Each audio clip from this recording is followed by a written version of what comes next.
Everything's centered like it was. That looks pretty good to me. He's a little too close to me. Why? Is it close? I don't know. Yeah, we see that's why we have a. Where's Kev? We need Kev in the shot.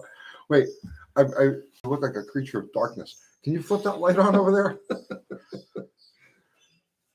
Is there a switch? Or? Yeah, right back there. You got it. Oh, that's better. That's better. Yes. All right. John S. Doug Nardin. Yo, what's happening? Greg McDonald. Josh H. Fubar. See, okay. This is Kiwi, by the way. Good evening, guys. Yeah. Fubar is one of our 4 mods. You're going to start doing lives eventually, and you'll need mods like my guys here. They control everything. They keep. Oh, okay. Yeah, they're amazing. Uh-huh.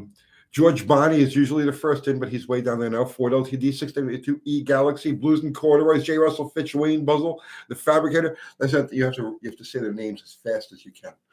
That's another part of doing lives. I see. Yeah, D. Scaglio, Murder Nova, Mr. Will, Frank Caputo, Dick Farley. See, look at it. See, Randy Weiniger. I've never heard of you before. Uncle Badkill. Fire one up. Terrence from Tie Happy. How are you, cuz? Yeah, let me turn that a little bit towards you. There you go. Cool. So, good evening, Josh. Paul Capizzola, Dean Brown. Yes, Dean Brown. It is Kiwi. So this is my buddy Kiwi. And good to meet you guys. Yeah, he's decided to slum and come here to Greater Murfreesboro, right? Greater Murfreesboro. Well, you know, it's Lesser Murfreesboro. It's some. We're on the outskirts of Murfreesboro. UTG is sexy. Seriously? I am. Yeah. He's a lot of things, guys. Who said that? Yes. Thank you. I appreciate that. In a completely heterosexual way, correct? Yes. Look, Dickie Farley loves you. Kiwi is awesome. Thanks, Dickie. J. Russell Finch, he's an Aussie. He says, "You guys," he thinks you talk funny. But hey, we use big words like multiple syllables. So you know, show unlike them, the Aussies. Show them the Kiwi. This is our little mascot here. This is Kev the Kiwi. If anyone's wondering what a Kiwi looks like, that's what it looks like. Little flightless bird. That's an actual size of a Kiwi? It's somewhat accurate, yes. It's about the size of a chicken. Yeah, pretty fat chicken, but yeah. Do you make like cutlets out of them? Oh my goodness, no. Would you make cutlets out of bald eagles? Well, yeah, I would. But that's me. You know what I mean? This is an endangered bird. That's our national bird. So yeah, if you get caught with one of these, you're in trouble, man. Roger Isabel likes your shop. Cool. Thank you. Oh, that's the guy's name. It's UTG is sexy. Okay. See? YouTube is a strange place, bro. It's a really strange place. Hey, thanks for all the good wishes, guys. I appreciate it. Chris Belvick wants to know if you're coming to the No Name Nationals. Look, there's a very good chance I'm coming to the No Name Nationals. We're working on a potential project. We're just wrangling parts together. But watch this space. There's a good chance that's going to happen. You're not going to call me out, are you? I don't know yet. I've got to figure all this calling out stuff, Jeff Mello said $10. That's the other thing too. When you do lives, you get super chats. People just send you money because they like you. There you go. You don't have to kind of take your shirt off. You got it. No, I mean, no, seriously. Randall Huff says Australia is lovely. He's not from Australia. He's from New Zealand. New Zealand. How do you say that? New Zealand. New Zealand. New Zealand. Or if you're a real strong Kiwi accent, it's New Zealand. Zealand. Yeah. Zealand. He's from Zealand. New Zealand. Street Fox says the No Name National is going to be awesome. There's John Wilburn, another one of our super mods. Right. Right. I think you've talked to him. Yes, I have. I have spoken to John. I haven't met him face to face yet. And his Unity Motorsports Garage. That's my nemesis. We're racing. We're lining up for $4,000. My hunk of shit out there. Up a Kiwi and Aussie. That's very true. My old taxi cab and his pickup truck. Pirate Greg. Yeah. Okay, there's Kathy. That's Uncle Tony's Garage is Kathy. Tony, are you sending me the description or no? Oh, jeez, I completely forgot about that. We'll put it out in the morning. We'll put that out first thing in the morning. Mr. Will, I've been here in the States 13 years now. So, yeah, it's been a little while. I'm kind of a fairly permanent fixture, really. But I've known you for longer than that. I came here in 2008, so you do the math. That's probably about the time I met you. Yeah. I moved up to Tennessee in 2011. Where were you before then? Texas. Huh. Yeah. I thought I knew you for much longer than that. No, it just seemed longer. It does seem like it, right? Sean says a kiss for Tony baby. So thank you in a very completely heterosexual way.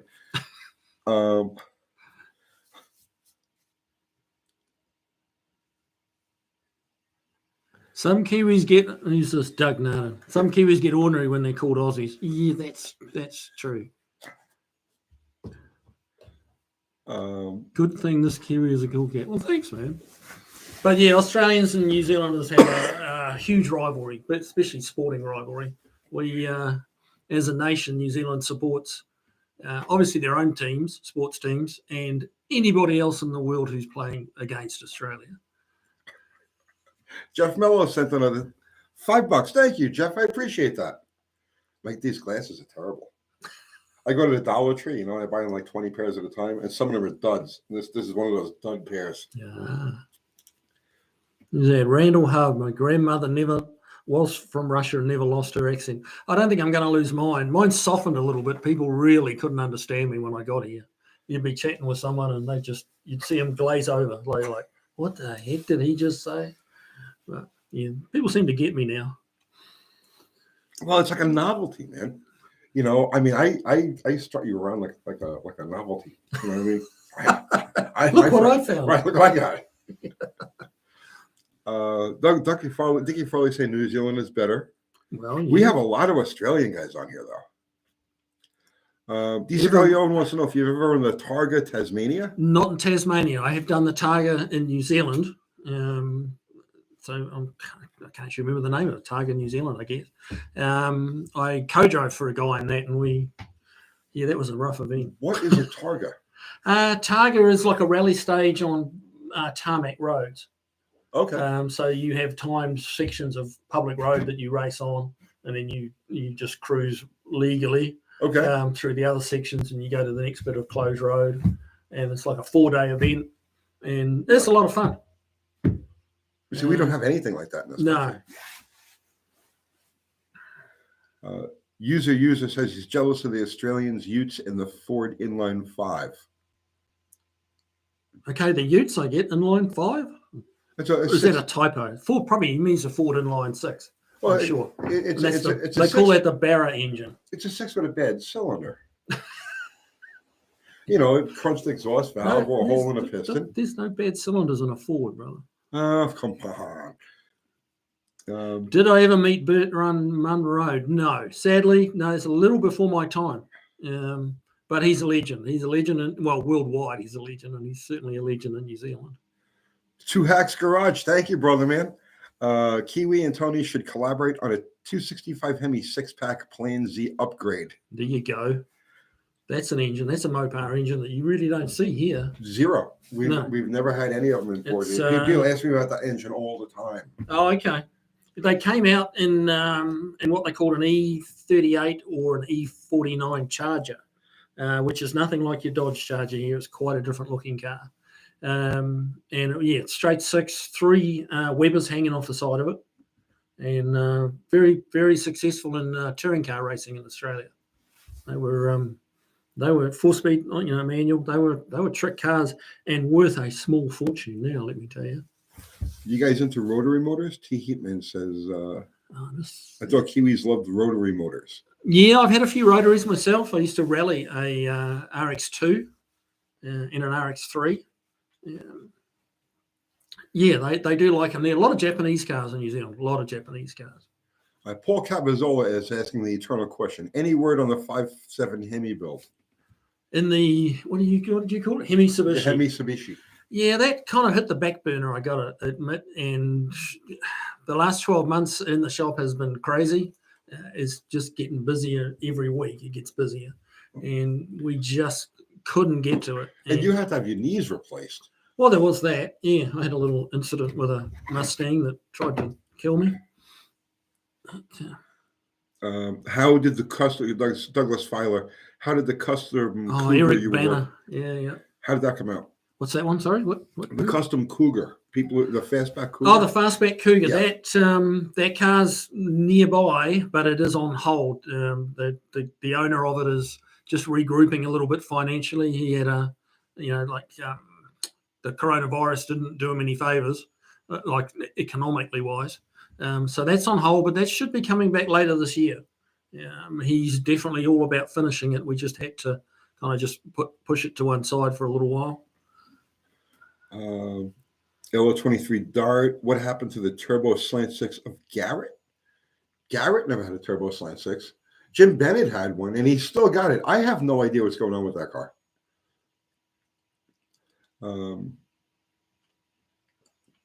Let's see. Yes, there's Mopar Al. The 5.7 build will happen. So we actually have people participating from other parts of the shop. Usually Austin will jump in here. Oh, okay. Yeah, there's Al.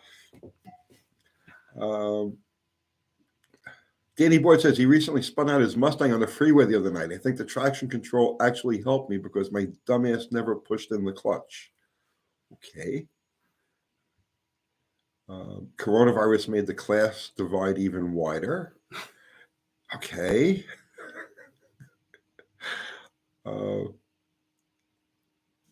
Bear with me. I switched to Sanka. What movie is that from? Oh, God. Oh, wait. Okay. That's something from the 60s. It has to be something from the 60s. I don't know. Emma Cruz, how you doing, sweetheart? Jay Russell, aren't the Kiwis into... Two Jay-Z's. Yeah. Both, brother, both. D. Scaglione, one car to rule them all, Lord of the Kiwi Garages. Okay. Fast Times at Ridgemont High. I've never seen that. I've heard of it. I've never seen it. I'm not a movie guy. People are always quoting movies and stuff like that. I'm really not a movie guy. The only Kiwi-built car was called a Trekker. That's true. It is. They did build them. What was it called? A Trekker. That's got to be related to a ladder. It's based on Skoda mechanicals. So Sweden. No, Skoda's Czechoslovakia. Czechoslovakia, okay. Yeah, they were a horror story. I mean, it's Kind of like our American Fords. That's brutal. What did I do to you to deserve that? No, I'm just seriously, saying, come on. They're very Czechoslovakian-like. Do you know what a Mercury Montego GT?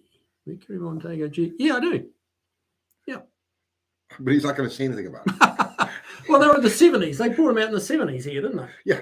Yeah. Some things you can just acknowledge and don't go any further. Just don't elaborate. I mean, they're a big tank. They're a beast of a car. I like them. I like them all, though. Yeah. Let's see. No Yugo. No Yugo. You heard of a Yugo? Yeah, we had Yugos. I almost bought a you? Yugo. I ended up buying a 5-liter Mustang instead, but I came that close to buying a Yugo just because they were so cheap. And you went from a Yugo to a 5-liter Mustang? I was doing Cars Illustrated magazine. It was like 1986, 1987. No, it still was 86. And I had just had a little kid, baby, right? That type of thing. And I was driving around in a 70 Roadrunner. That was our daily transportation. And I was like, I got to put my new kid in some kind of new car, right? And I said this to myself as I was driving past a dealership that had brand new Yugos. So I says, well, I'll buy a Yugo. So I pulled in. Gave him $14.95. I took the thing for a ride. I was ready to go. I was ready to pull the trigger on the thing. I took it for a ride. I broke the shifter. And then later on that day, I bought a 5-liter Mustang. Well, there you go. Let's see. Brad O'Connor says, if you want to laugh, take a look at a Kiwi-built tank. You guys build tanks? Not that I'm aware of, but yeah, I'll have to Google that. Franco says Czech Tatras are amazing. And Franco's a Nitro guy, so it's like anything. Tatras, yeah, the Tatras were. And I was out at the Peterson Automotive Museum, and they had a couple of Tatras out there. That's pretty wild. They're Dickie Farley wants to know, what's your favorite old Chevy? I'd have to say the 59. 59 Chevy. Really? Nobody ever says that. Those huge big wings. Yeah. And if you caught my opening, my introductory video to the channel, then we had a 59 right. El Camino. El Camino. And that's just cool as can be. Chris Greenway. Never had a Ford Capri. Had Ford Escorts, but not a Capri. Let's see. KY Mopar wants to know if you've ever been to Australia. He spent 2 years there. Yeah, I lived in Australia for about 12 months and smartened up and went back to New Zealand. No, Australia's a great place. It's just full of Australians. That's the only problem, really. I had a girl that worked for me. Her name was Gina. And this is when I had my coffee house in New York, right? So, we sold coffee, of course, right? But then we also sold bootleg cigarettes and illegal cable boxes, right? So she was 16, Gina, right? And she worked for me. And this girl was the ultimate hustler. I mean, she was a pure brilliance. If I had 5 or 6 Ginas, I could literally take over the world. I could complete my army of evil and have my mountain lair and all of that and take over the world. Death Ray, the whole bit. But I don't. I only had one Gina. So, anyway, make a long story short. What's that? Kathy, that's your new Gina? Well, Kathy's my wife. Gina worked for us. Right. Yeah. So she was a 16-year-old Russian Jew, right? Okay. She was just amazing. So at any rate, she ran my business for me for the most part. And she went to Australia. She ended up going to Australia and she started this online dating matchup thing or whatever it is. And she's like, now there's like multi-billionaire. She's like a tech queen, and I'm here doing video with you. There you go. What do we got? Mark M, thank you, sir. This is my second vote for a carb 3rd gen Hemi. Thanks for all the good videos and wisdom. I agree. I keep telling Al, put a carburetor and a distributor on the thing and stop it with this nonsense. Vegas 660, new channel. Thank you, sir. If any of you are all into big body land yachts, I work on that on my channel. Caddies, Deltas, Mercuries, etc. Ideally in MN, Minnesota. Yes, big 4-door cars. So yeah. All right. So obviously Vega 660 is looking for subs. I guess he wants to get in there on the No Name Nationals. So you need 500 subs to qualify to be in the No Name Nationals. And like I said, all of our lives, you guys feel free to solicit you don't have to do it with a super chat. Just throw a paragraph telling people what you've got on your channel and that you're looking for subs to, you got to get your 500 subs and go for it. So, but thank you for the super chat, guys. Yeah, Vegas 660, we've got a 57 Mercury Turnpike Cruiser, 4-door hardtop. That's a land yacht. Man, it's a cool car. Yeah, Kathy says that Gina owns a global social media company. I think it's called Facebook.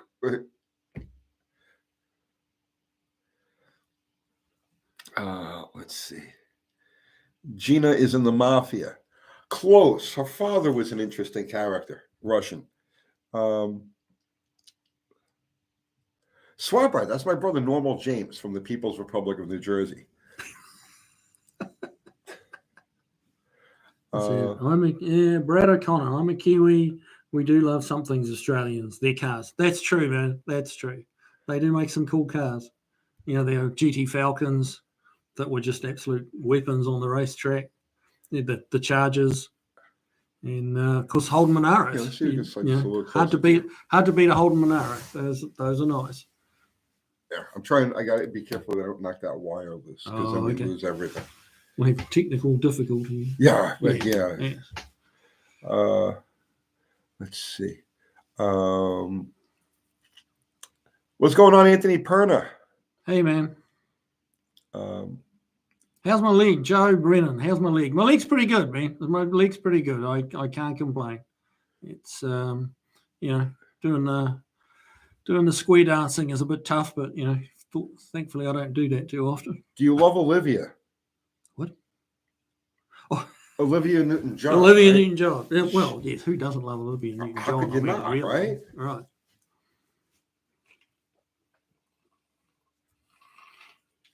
Right. Monaro VR 6-speed, very hard to beat. That's true. They were.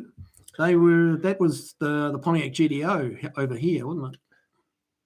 What was that now? The Monaro. Oh, Joseph Gianni. That was badged here as a Pontiac. Jeff Mello. GDO. Hey, this goes too fast. Hey, Tony, Camels and Marlboros. I also just got my NHRA decals and NHRA decals. No. You mean your AHRA decals? Apologia 65 Galaxy 427.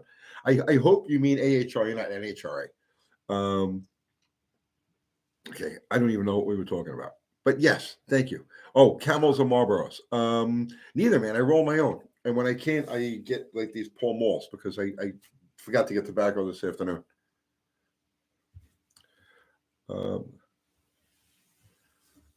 Dan Lidke says his father was in New Zealand during World War II. Yeah. Is that beautiful? Thanks for his service. That was, those boys did a great job. Paul Mall. Yes, Paul Mall. Wendy English, what's happening, sweetheart? Uncle Tony, what is that furry thing on the desk? That's a kiwi. Yes. That's Kev the Kiwi. There's a bit of a funny story behind that. This was actually a school project for my son. And Really? I ended up taking over, as parents do, and ended up making it for him. And he took it in, turned it in at school, and he got 100 for it. There you go. And that's my one and only 100 that I ever got in the school, ever. And my son did it for me. Jeez.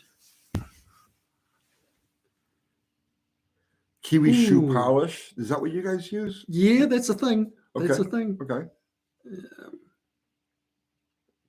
Has the animal on the can. Yes, a can of kiwi shoe polish does indeed have a kiwi on it. Dick goes in ya. Oh, jeez. Hey, Tony, I'm rolling up a bugler right now. Go, man, go. Smoke one for me. What's the kiwi's name? George. This kiwi? This is Kev.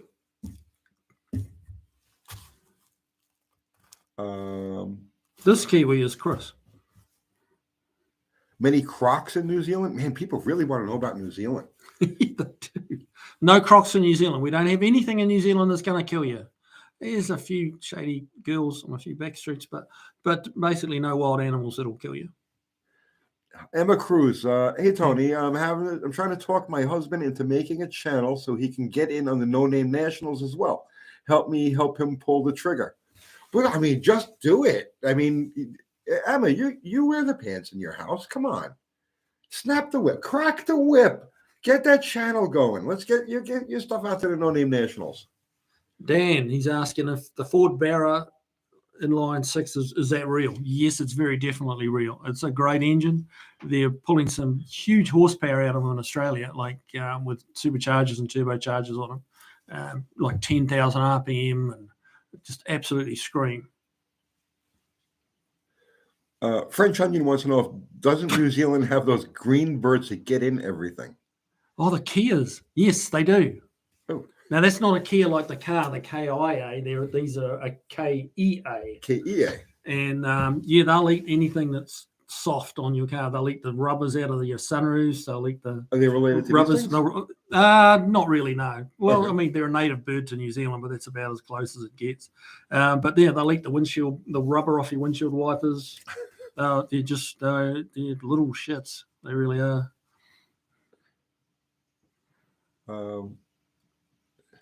Kyle Teal, I was under the impression Tony doesn't know what a ute is. I do know what a ute is. I think I told him about it about 8 years ago. No, I knew about it long before you. I was building something called the Bel Camino. I had a shop in, I guess about 15, 18 years ago now. And I had a 68 Belvedere 4-door. And I had cut the back of it. You know, it was a 4-door sedan. And I cut the back doors and cut the back roof. And I was building up the rear section of it to be like a ute. Okay. Right. And I had grafted the back window. I cut the back window section out and I attached it to the front cab and was making all of that work.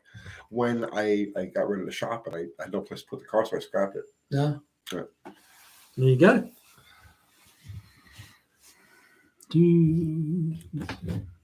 Mustang 85. Do you still have the Buick? Which Buick are you referring to, bud? We've had a couple through the shop. I got one of my own, a 57.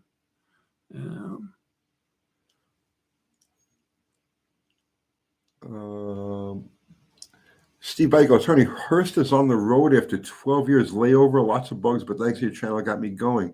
I don't know which Hurst you're talking about, but good going. Congratulations.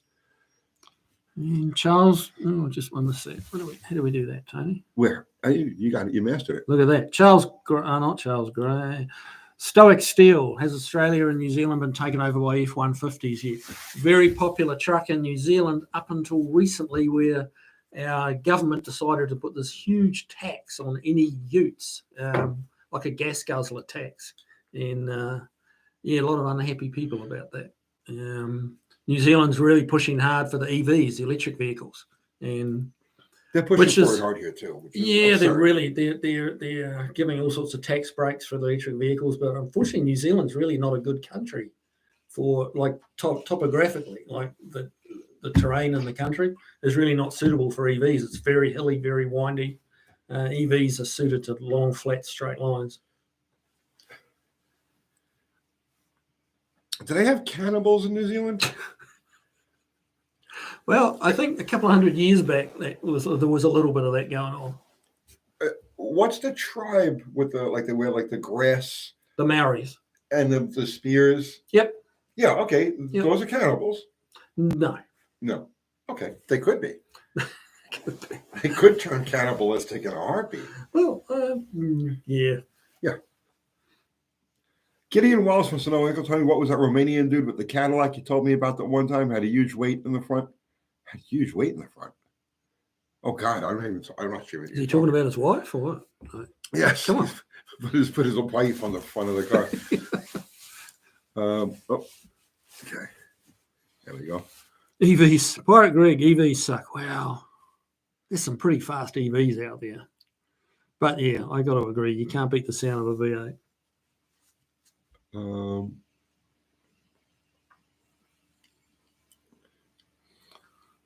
New Zealand is anti-nuclear power. You're right there. How will they charge up the EVs? They'll burn some oil and some coal. Like, how else do you charge one of those? Terrence Seymour says they were cannibalistic to a point. Well, which point? I mean, like, how do you? There's a cannibal line that you draw? I mean, degrees of cannibalism.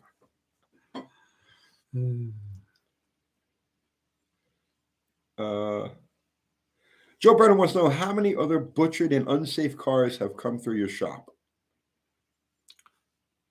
Whose shop are we talking about here? Yours. Mine. Everything that comes through my shop is butchered and unsafe. Yeah, I'm with it. Yeah, we see a lot more butchered up cars than I ever expected to coming here into the States. Back in New Zealand, we see, the Chip Foosas and, those high-end, Discovery Channel shops, and you tend to think it's all like that here. Oh, no. No, it's not. That's one thing I found out fairly rapidly. It amazes me how many cars we get through the shop that really just shouldn't be on the road. I've told people to come pick their car up and get it towed, that they shouldn't be driving it home. It's just, and, like once a week, once a month, when you think you've seen it all, something else comes in the shop and it's like, oh my God, this is bizarre. I find it mind-boggling that as a country, as a people, that we make it from one day to the next. You know what I'm saying? That's probably a little bit harsh on yourselves, but no. You've been here long enough. You see what goes on. There are some. There's some people that are doing some stuff that it's strictly for the money. They're just patching up cars, putting cardboard as repairs and then undercoating the cardboard and chassis and just stuff like that. They're just flipping them to make a quick buck. And it's a shame they do that because it kind of spoils it. A lot of people get burnt and get caught out. They buy a car for 10 grand and it's going to cost them more than that to fix it. And we lose them from the sport. They go away and they don't come back. I wish these people wouldn't do that. That's, if something's worth doing, it's worth doing right. Okay.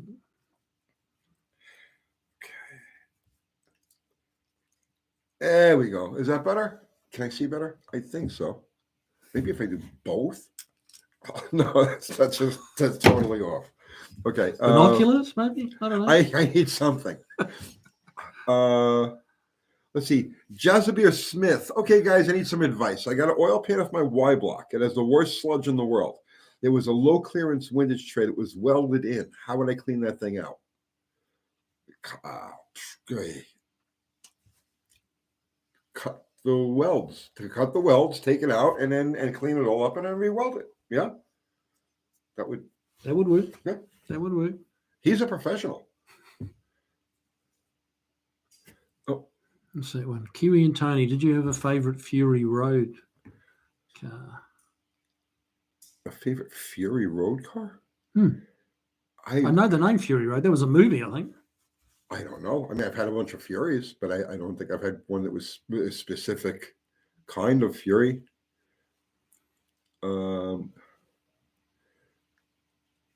Buff Del Campo. That's the Buff Del Campo. He's on a super secret government mission right now.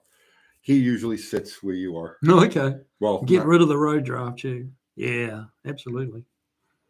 Let's see. Mad Max Fury Road. Oh, okay. Mad Max Fury Road. Of course, that's where I've heard it. Yeah. So how much of New Zealand is like Mad Max? Well, Mad Max is filmed in Australia, and there's a lot of what they call the outback, which is kind of the desert, which is most of Australia actually is outback. So no, New Zealand's really not like Australia. They're very close, and the cultures are quite similar. But yeah, to look at the country, it's very different. So how close are you to Antarctica? No, I couldn't actually tell you in miles. I'm not that clever, but it's not. It's far enough away. We're nothing like as cold as that. Okay, you know, we're but you're in that general region. We're in the lower sort of southern hemisphere. Yeah. Okay. So what do you think? Do they have alien bases in Antarctica? They have them down in Invercargill. Where? Invercargill. Invercargill. Yeah. What's that? That's a city down the bottom of this. That's in the southernmost part of New Zealand, basically. And they got the alien bases there? They do, yeah. Okay, because I always thought they were in Antarctica. You get that whole I'm going to get roasted by anyone from Invercargill for saying that. Well, no, they know. They know. These guys know all about the alien bases. Kiwi, what cars are in your shop now? Well, right now, we've got 3 Mustangs.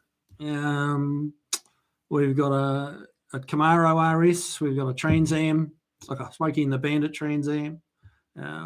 We've got a Dodge Aspen outside. Got a Dodge A108 van outside. Yeah, we got a bit of everything, man. Terrence Seymour says he used to live in Wairau, Kiwi. Wairau, Where are we? right there. Wairau. That was Don't you almost know how to speak Antarctica. New Zealand? Like, seriously, come on. What is, Wairau. Yeah. That's almost Antarctica. Gets pretty damn cold there. Yeah, you're right. Franco's saying that there's lots of stuff under Antarctica. Yeah, man, I know they got there's like at least 3 pyramids there, and they got what's that Lake Vostok, I think it is, where the Nazis have still got a stronghold. There's all sorts of things going on in Antarctica.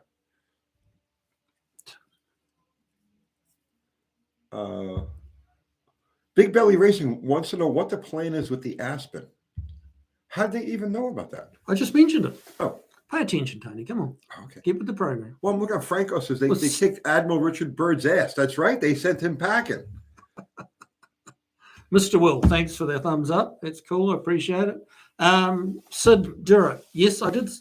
Did you say Dodge Aspen? Yes, I did say Dodge. He has a Dodge Aspen. It's a Slant 6 4-speed. Slant 6 4-speed car. Young lady owns it. We've just got it running for her. It's going good now. She's probably about to pick it up any day now. So that'll be going again. It's not a restoration, just getting them going. We do that a lot at the shop. A lot of people, haven't got huge budgets. They're not trying to spend 50, 60 grand. They just got an old car, and, it's hard to find people to work on it. So, they come in, we give them a tune-up. We just fix little problems that are with them, get them back on the road. I kind of like doing that. It's you need a lot of grassroots in any hobby / sport. And, it's nice to have those $1 million cars to look at every now and again. But you need that grassroots in there, and we try and look after those guys and girls. Well, I try to maintain the grassroots here. We're about as grassroots as actually grassroots are an active part of a lot of our builds. Yeah. You know, What, for payment or? there's no filler. Yeah, take a good look at Sledgehammer. There's some grassroots stuck in the. Tony, how does a guy from New Zealand end up in Middle Tennessee, end up sitting next to New York City motor vehicle department's most wanted? Yeah. Yeah. Well, it's true. It's true. Most wanted. And I then didn't realize that. well, I made the New York City top 100 scofflaw list in like 1998, 1999. Good Lord. I was like number 99 out of 100, the top 100 scofflaws. Good Lord. Yeah, that's a bit of a story how we ended up here. It's came over in 2008. Managed to get here legally, which is a challenge, let me tell you. It's a lot easier to sneak over the border. You don't have to sneak anymore. They actually give you a big load of cash and some credit cards and the keys to a house. Yeah, not when I was coming here. They do. Yeah, they changed that now. Yeah, pretty much anything you want now. Yeah, went to Texas and ended up here in Tennessee and ran into Tony on Craigslist. Now, not in the personals, just so we're clear on that. Oh, please, yeah. He was actually selling some Mopar stuff, and I called him, and one thing led to another, and here we are. Is that how we met? It was Craigslist. Yeah, off Craigslist. Yeah, I was looking for some Slant 6 stuff, and of course you had it coming out your ears as per normal. Oh, okay. And I remember going to buy a 340 Duster with you. Yeah. How did that? See, bro, it's all. I've had so much head trauma. We were just talking about this inside. I've had so much head trauma over the years that I don't really remember a lot. Like some things I remember, like I'm riveted right to it. And other things, it's like vague. And it's like, who are you? You know what I mean? I know I've seen you someplace. I remember buying a 340 Duster somehow or another. Yeah, I heard about a guy who passed away, and his sister was selling. Oh, that's right, the dead guy car collection. And the dead guy, that's right. Yeah, and we went up there and we bought several cars, and a couple of other buddies bought cars from there. And I've still got the Barracuda that I bought off that guy, which you may be seeing again soon. Jasper Smith, single Kiwi looking for bearded Italian. What? The Craigslist ad. Single Kiwi looking for bearded Italian. God, I hope my wife's not watching this. I've never met your wife. She's a real thing. She's not imaginary. You think she'd like me? Oh, of course. Okay, all right. Beautiful bodywork on the Fastback Mercury. Thanks, Chris. Yeah, we tried. That was a fun project. It was fun to make that. Those of you that haven't seen it, we grafted a 69 Mustang roof onto a 67 Mercury Cougar, and that's not as easy as it sounds, let me tell you. But it came out nice. Do you like pina coladas? Pina coladas? Yeah, so 672 E-Galaxy. Do you like pina coladas? Sure, you buy them? Okay.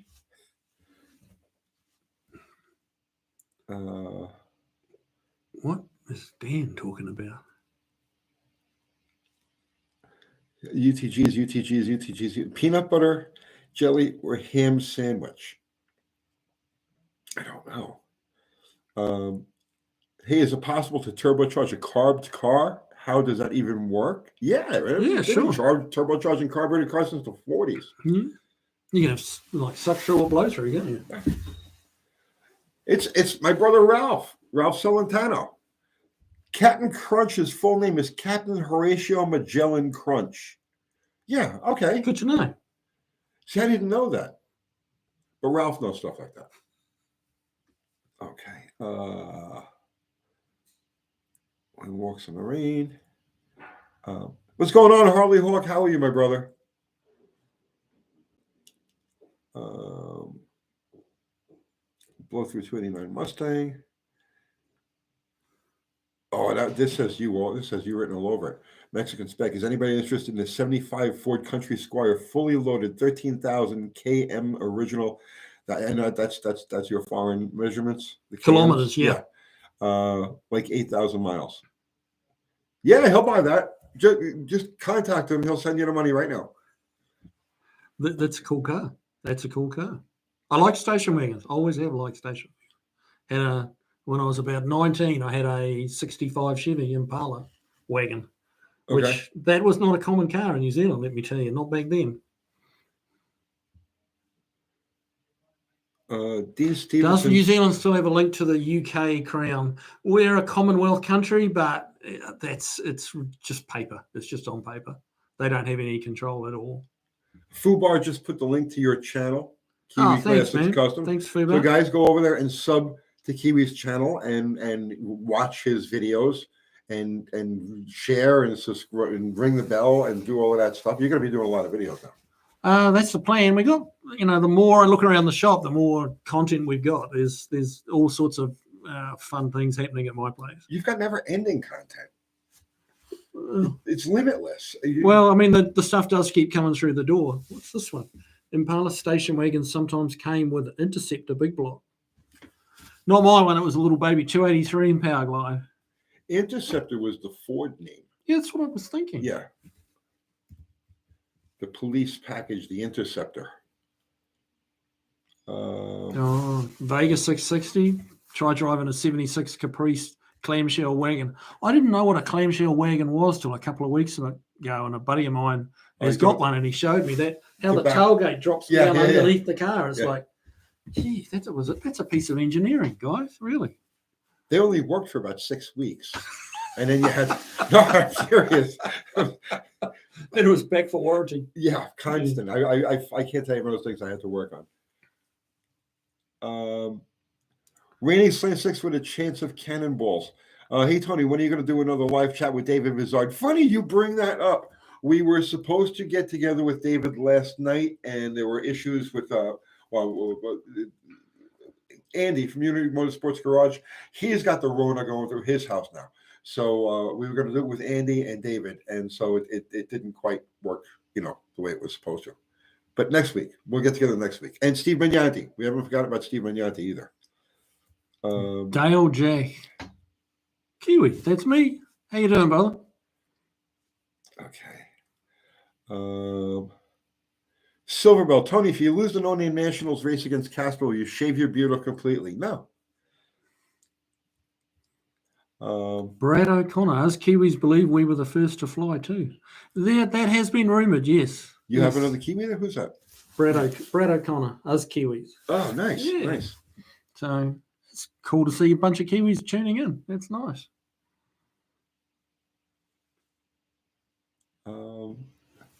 Randall, do you believe in burial or cremation? Me? Yeah, Burial? yes.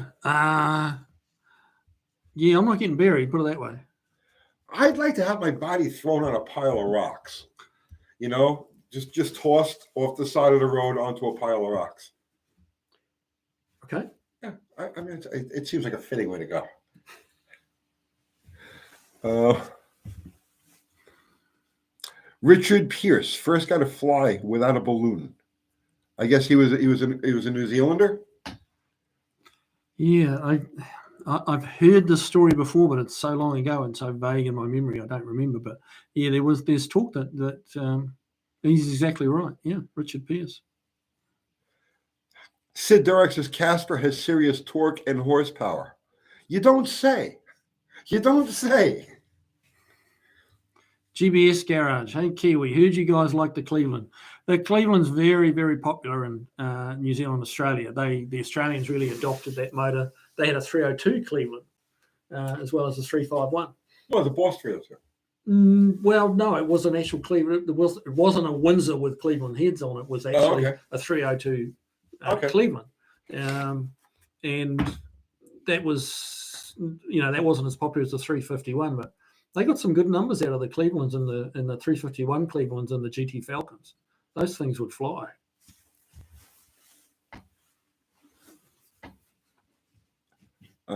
Silver Kiwi, have you introduced Tony to Vegemite yet? That's no. I'll tell you what, though, if we do, I might maybe the next time I'm in, if you'll have me back, I'll bring you a Vegemite sandwich, and we'll watch it. We'll watch him eat it live. Was there a song? Yeah, there was something about a Vegemite sandwich. Yeah, Aussie Crawl, I think it was. Was it Aussie? Oh, I can't remember the Australian band. Yeah. And, give me a Vegemite sandwich. Yeah, I don't know if I want to. Like, what is that like? Is that like? It's really not like anything else. Then I probably It's don't want it. unique. I probably don't want it. What's veg? I mean, I imagine it's veggies. Well, I mean, if we call you out and I win, if I call you out and I win, you have to eat a Vegemite sandwich. How's that? So if we race, Yeah, and I you win, win, you have to eat a Vegemite sandwich. that's fine. Done. What are you gonna call me out on? That's a surprise. Jesus. Mincemeat pies. John Wilburn is saying Vegemite is like solder flux. Is John Wilburn right? No. Okay, there was a little pause there. I guess it is like solder flux. You'll find out when you lose. Men without hats. Men at work. Men at work. Okay, Men at Work. That's saying it. But there was also a band called Men Without Hats. Safety Dance. Right? Oh my God. The Land Down Under. Yep. Did they make a 318 and 56? I don't think they did they? Yes. They did? Yes. Poly had. Okay. The Plymouth Poly. Didn't realize I had them that early.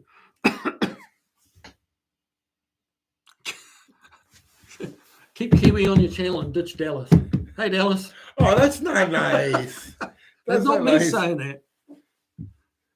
Yeah, Safety Dance, right? That blonde in Safety Dance. She's just perfect.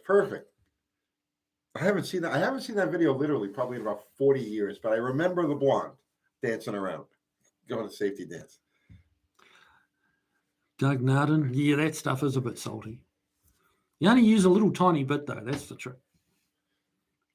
Randall Hub, did I divorce Uncle Kathy? Why would I do that? Although she wants to most of the time, but I mean, why would I do that? No, she's fine. She's at the house. We're here at the sprawling world headquarters, hosting our foreign dignitaries.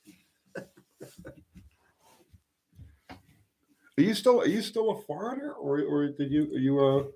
Actually, I'm an American citizen now. Oh, okay. So you can't even send me home if you want it. Nice. Yeah.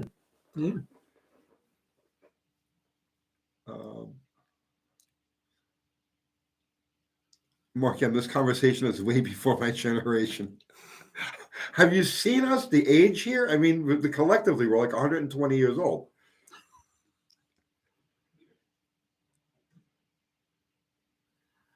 Stop ragging on Vegemite, guys. Really, come on. It's good stuff. Tony will learn to love it, I'm telling you.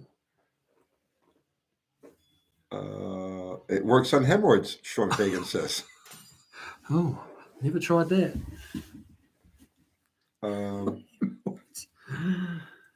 Dan, yes, dual citizen. That's right. I am there was a time when they used to make you give up your original passport to get an American passport, but they don't do that anymore. You can have dual. Terry Littlejohn says Men Without Hats is a Quebec, Canada band. I'm a big Canada fan right now. I'm on a Canadian like thing. I need a Canadian flag to hang up in here until this whole thing is over with.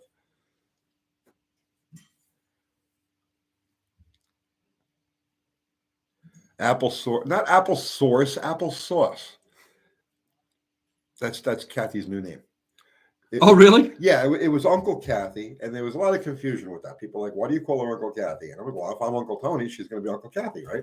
So that's some logic to that. So then we switched over to Ultra Kathy because she does so much. You know what I mean? She's like a Kathy beyond most the capabilities of most Kathys.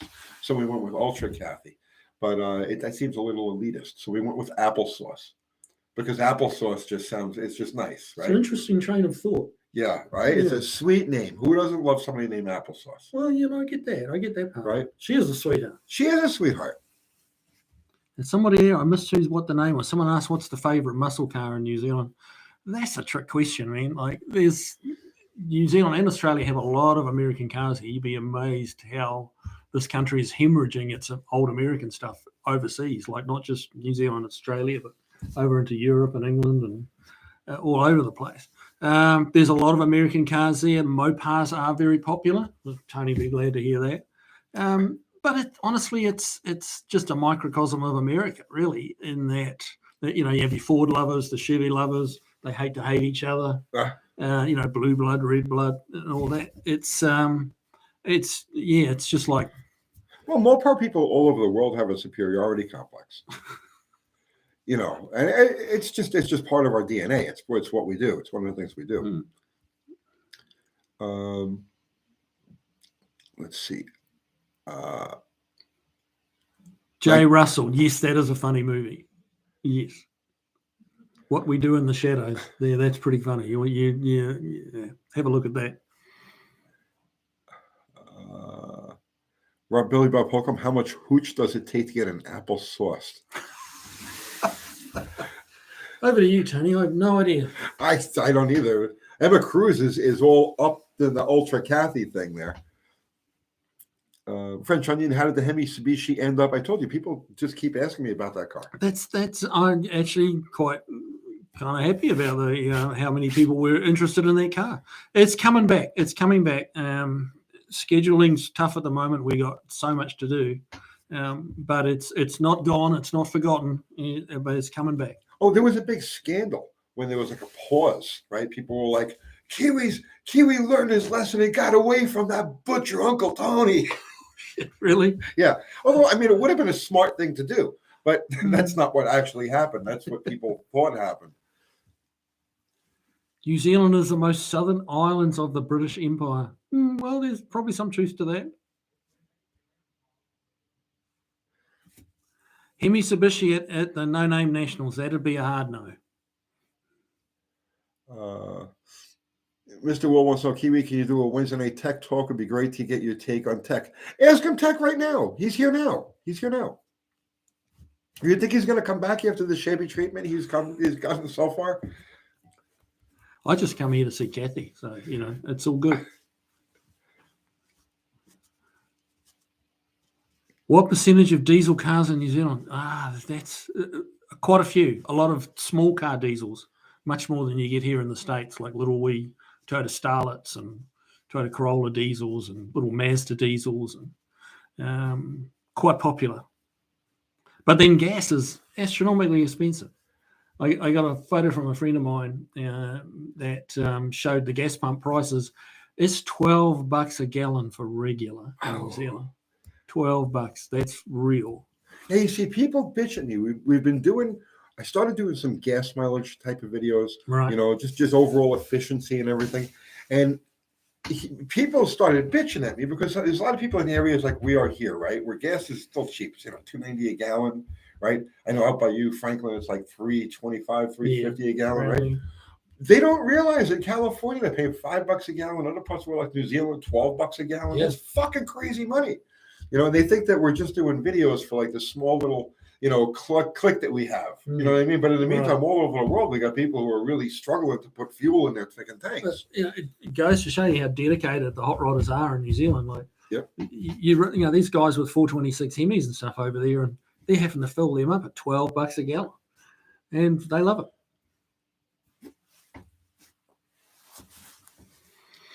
What do we got here?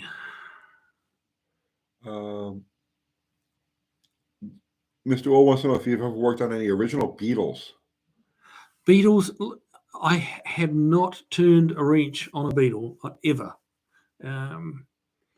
Not my favorite car, I got to say, and those that are offended by that, I'm sorry. It's just not my favorite car. Could a slant 6 powered motorcycle be plausible? Yeah, I've thought about a slant 6 trike many times because that would be kind of a natural. You just put slant 6 and 904, plug a 7 1/4 rear right into that, and then just build a seat and some hand. Why don't you do a slant 6 trike? No. Oh, okay. Well, just an idea. Tell you what, if you guys are anywhere near the place, Barber Motorsports Park, which is just like 2 hours south of here, is they've got a fantastic motorbike collection, and I saw a V12 Kawasaki down there.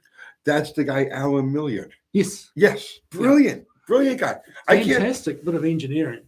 I can't watch his videos. Oh, really? Oh, I feel like such a loser. I'm serious. I watched 10 minutes worth of some of his stuff, and I'm like, I'm a piece of shit. I shouldn't even be able to sit in a freaking car, much less. He's he's a piece of work. He's absolutely brilliant. And the bikes, when you actually see them, they down at this Barber Motorsports, they had the V12, the V12 and the V8 Kawasaki. And when you looked at them, you couldn't tell they hadn't been made by Kawasaki until you read the story and the history of it. They looked exactly right. They were not in no way cobbled together. No, and this guy does absolutely everything perfect. He does everything in his home shop. Yeah. Right? When he cuts these engines apart, he does it with a hacksaw. I mean, you can't make this shit up. The guy takes like 2 or 3 Kawasaki triple motors and takes a hacksaw to them and just cuts them all apart and then fits them back together again, welds it all up, polishes it, and you never know it was anything but factory. The guy's just, he's from another dimension. So yeah, I've seen a Kawasaki with a transverse V12. So a slant 6 is really, how hard could it be? It's just bulky as well. Jesse James put a 6-cylinder diesel in a motorcycle. Huh. Did you ever do any motorcycles? No, never really messed with motorbike. Okay. I've done quite a bit of car racing, but I was always braver than I was talented. So putting me on a motorbike was really just, I wouldn't be here. I don't belong. I wouldn't have survived. But that never stopped me.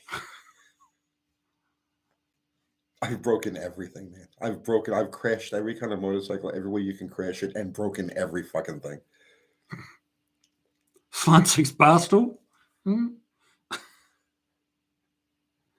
Jesse James wasted a lot of talent on junk. Why do you say that? The guy's immensely freaking talented. Brad O'Connor, yeah, you're right about that.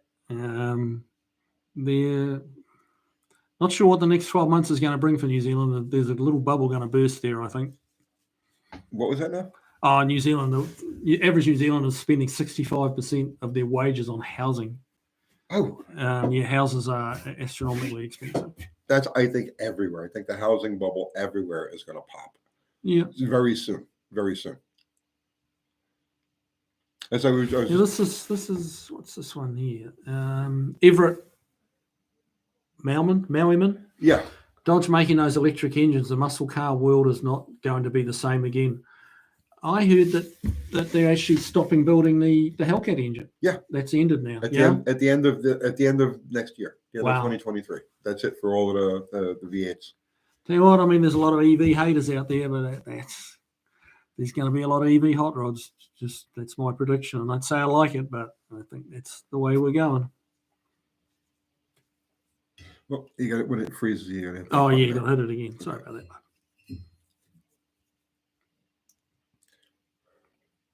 Let's see. EVs. Only I would think of that. I don't know what we're talking about, but let's see. The trike that Mr. James built was from Monster Garage. Okay, I remember that show, but I don't remember the trike. They want you to put a slant 6 in a new Dodge Magnum. Yeah, no, I'm good. I'm good. Shane Atwater says Jesse James still hasn't sent me my keychain. I'll have a word with him. I'll throw him a text right after the show. Let's see. Hey, now I've got a question for you, Dave. Sure. A friend of mine saw the video we did on Friday with the PCV valves. Yes. And anyway, he hits me up and says, saw the video. I'm like, cool, that's great. And he said, now, supposedly the camera puts 10 pounds on you. Right? Okay. And I'm like, yeah, okay. And he said, why are they using 5 cameras on you? You look fat, you saying? I think that was the implication, yeah. But anyway, it was like, unfriend. Bastard. I've lost weight. I'm down to like 198. No, I'm loving the American food too much. It's good, right? It is good, yeah. We just went out to you today and had lunch at the Mellow Mushroom. The Mellow Mushroom? You ever eat there? Those funky mushrooms? No. No, not the shrooms. No, there's a place on the square, on the Franklin Square called Mellow Mushroom. Yep, I know it. Yep, you've eaten there? Yep. I brought we took the Junkyard Jet guys and Al out there for lunch today? Kiwi, do you have a favorite car manufacturer? I have to say that I'm probably deep down I'm a Ford guy. Both my kids drive Fords. I've got a Mustang. Wife drives a Lincoln. So yeah, it's a bit hard to deny. But honestly, I like them all. Like the Mopars make some fantastic cars. Chevy, I mean, they've got some great cars. I've been asked so many times over the years, which is my favorite car. I don't have a favorite. Could you narrow one down, Tony? That there's Favorite one car? car that One you car? had to choose one car. What would it be? Like, that's tough. Oh God, yeah, I couldn't. There's no way because my opinion changes every hour. You know what I mean? If I told you what my favorite car was before I finished telling you what my favorite car was, something else would pop in there. Yeah, You know what I'm saying? yeah. I love some of the late 50s Mopars, the big wings, the 59 Plymouth The Furies. forward look cars. Yeah, they were just so cool. And then, 59 Chevys, hard to beat. Let's see. Rocky Myers, Tony, did you ever see the hydrogen peroxide powered dragsters run in your youth? Funny you say that. I actually knew Slammin' Sammy Miller, who was like Slammin' Sammy is as far as I know still has the world record. He's still the quickest accelerating human. Period. The end. So yeah, you ever? No. Yeah. Before my time, Tony. You're a bit older than me. Slammin' Sammy was a funny car racer. Right. Okay. So the guy he ran a backhoe. He actually worked for his parents' construction company in New Jersey. Okay. He drove a backhoe for a living, but he was a funny car racer. So in 73, I guess it was 73, 74. I don't know. He had a massive fire. I mean, like got burnt to a crisp. So he says, I'm done with that. So he said, I'm going to build a hydrogen peroxide rocket. Funny car. Much safer. Well, yeah. Well, he got burnt in ways that we don't really want to talk about. Mm-hmm. See what I'm saying? Mm-hmm. Right. So, at any rate, he built this hydrogen peroxide rocket and stuck it in a Vega funny car called the Vanishing Point. And over the course of the next like several years, he set the acceleration record on land. Obviously, with that car, it was like 0 to 200 and back to 0 in like 2 seconds. Right, like ludicrous. He had the world land speed, the acceleration record on ice and on water. So he's in the Guinness Book of World Records. So somebody probably knows the facts better than I do, but I knew him because I built a funny car for the Petosa brothers. They were a construction company on Staten Island. So I built a funny car for them, and at the same time, Sammy was a little bit involved in that. So that's how I got to know Sammy. And you'd never know, man. You would never know. This guy was like a bona fide rocket scientist. Okay, so he becomes the world's foremost authority. Now, mind you, this is a guy who drives a backhoe this is what he does for a living. He drives a fucking backhoe. But in the meantime, he becomes recognized as the world's foremost authority on hydrogen peroxide rockets. Okay. So he becomes an actual bona fide rocket scientist. Okay. And this is about the time that I knew him, right? About the time I knew him. So he has this idea. Okay. Listen, this is like, you can't, Sammy Miller is one of those people you cannot make this shit up. Okay. So Franco, there you go.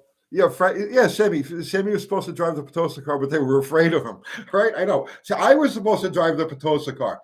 I don't even want to go there yet. Okay, but Franco, Franco would know Sammy is better than anybody, right? So here's the short story. Here's the short version of the long story. He devises this plan. Okay, they have these oil wells down in Texas. Okay, where they stop pumping. Right. So he had this idea to build a giant hydrogen peroxide rocket and point it down into the fucking hole to blast the oil out the other side. What could go wrong with that plan? Well, he gets a contract to build this giant hydrogen peroxide rocket, and he kills himself and everybody around him. Yeah. Go figure. He went out in a blaze of glory. He went out in a blaze of glory. Good Lord. That is stranger than fiction. He also had at the time that I knew him, he had an IROC. It was a complete. No, Tony, Franco, tell the story, Franco. You went to his funeral. Franco, whatever I got wrong there, because this is all like second and third hand that I got about that. So if you tell the story about that. No, Tony. So while Franco is jumping in there, okay, he had an IROC Z, completely stock IROC that had a hydrogen peroxide rocket in the trunk.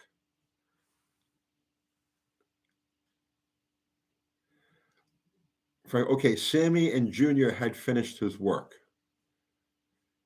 Yeah, but how did Sammy get killed?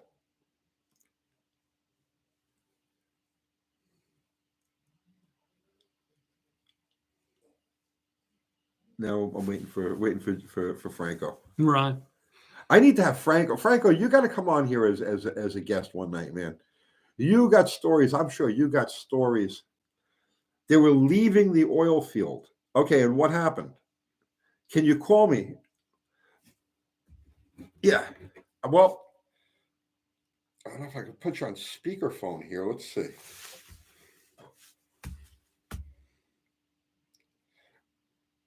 Wait, Franco, hold off. I'm gonna get you. We're gonna do a show. You and I are gonna do a whole show together. Okay. Kathy, you still on here?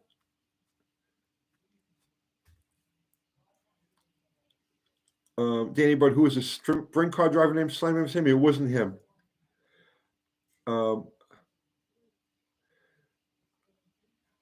Yeah, Sammy Swindell. There she is. Kathy, get Franco's contact information. Right? So however you guys got to do it, get Franco's contact information, and we'll do a show with Franco.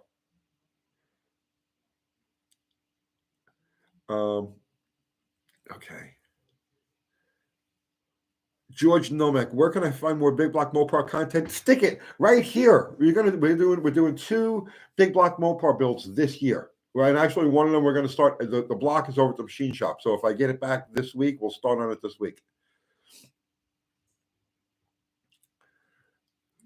Okay, yeah. So Franco, email Kathy at UncleTony'sGarage@gmail.com.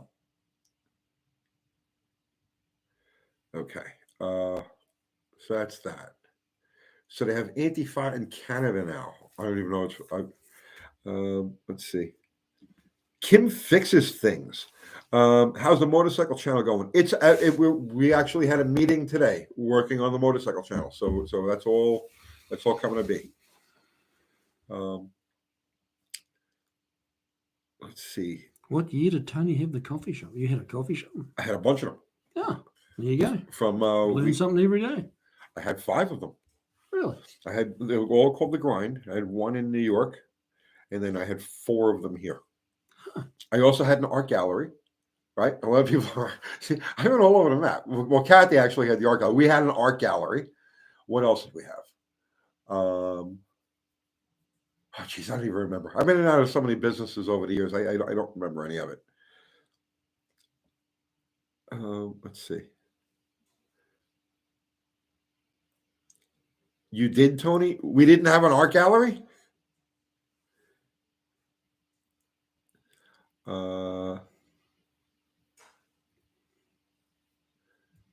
Rocky Myers, I think the hydrogen peroxide rocket used an ultra pure hydrogen peroxide that was sprayed on a silver. Yep, that's right.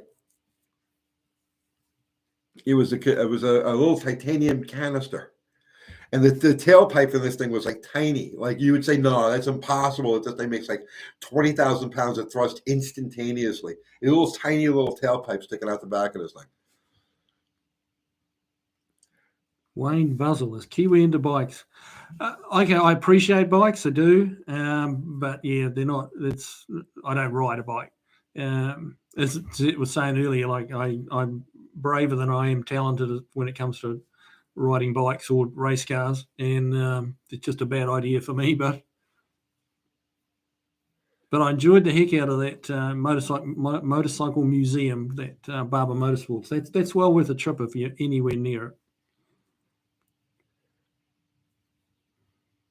So we're gonna get you on a motorcycle now, because we're doing a motorcycle channel. Nope, not me, not with these knees. Oh, come on! I'll get you knee pads. You need more than that. My wife would kill me before the bike did.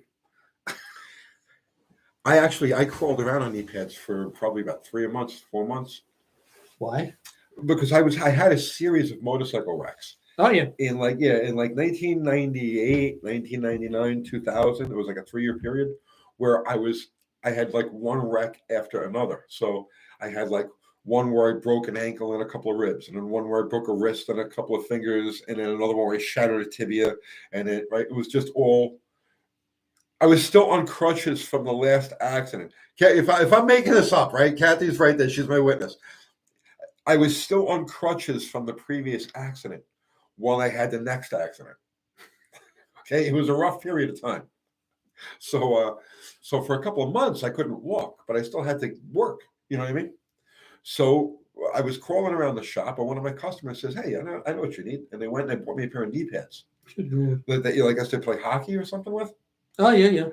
And I crawled around on knee pads for, I don't know, 3 months. Wow. Yeah, I'm just like a regular person, but very short.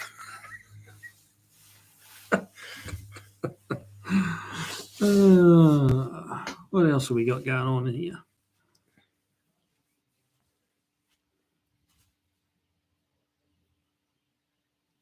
Jay Russell, Kiwi, ask Tony about the buried Oldsmobile. No. What's the deal? No, on we're the not going to buried talk about the Oldsmobile? buried Oldsmobile. We're going to wait until I'm dead, and then we'll talk about the buried Oldsmobile. Okay, hit me up and tell me about it, man. You don't want to know. Fubar, thanks for plugging the channel. I appreciate it, man. Danny I'm Boy. actually blown away. We started putting videos out last Monday, and we shot past 1,000 subscribers already. So it's quite humbling, really. It's like I'm just trying to help a few people, and it's working well. The power of UTG. Yeah. Kiwi, ever raced a super stock? No, I haven't raced a car for probably 30 years now, honestly. So, and I haven't raced anything here in the States. So, no, I'd love to. I really would. But no, if you've got a spare seat, I'm in.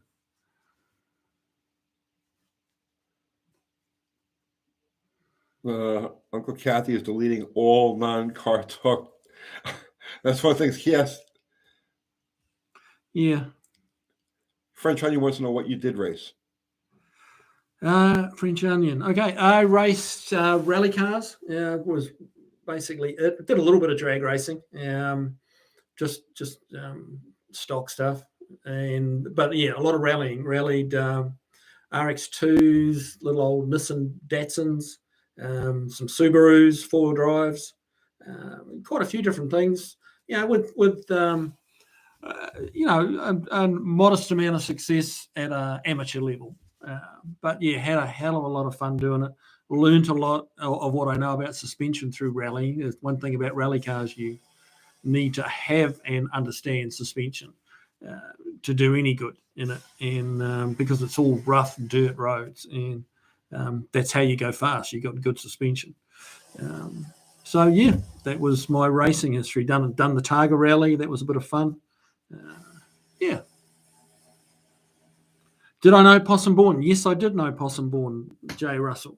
Worked with him a couple of times. Great guy. Taken too young. He died in a rally crash, or in a hill climb crash. Oh, yeah. Terrible.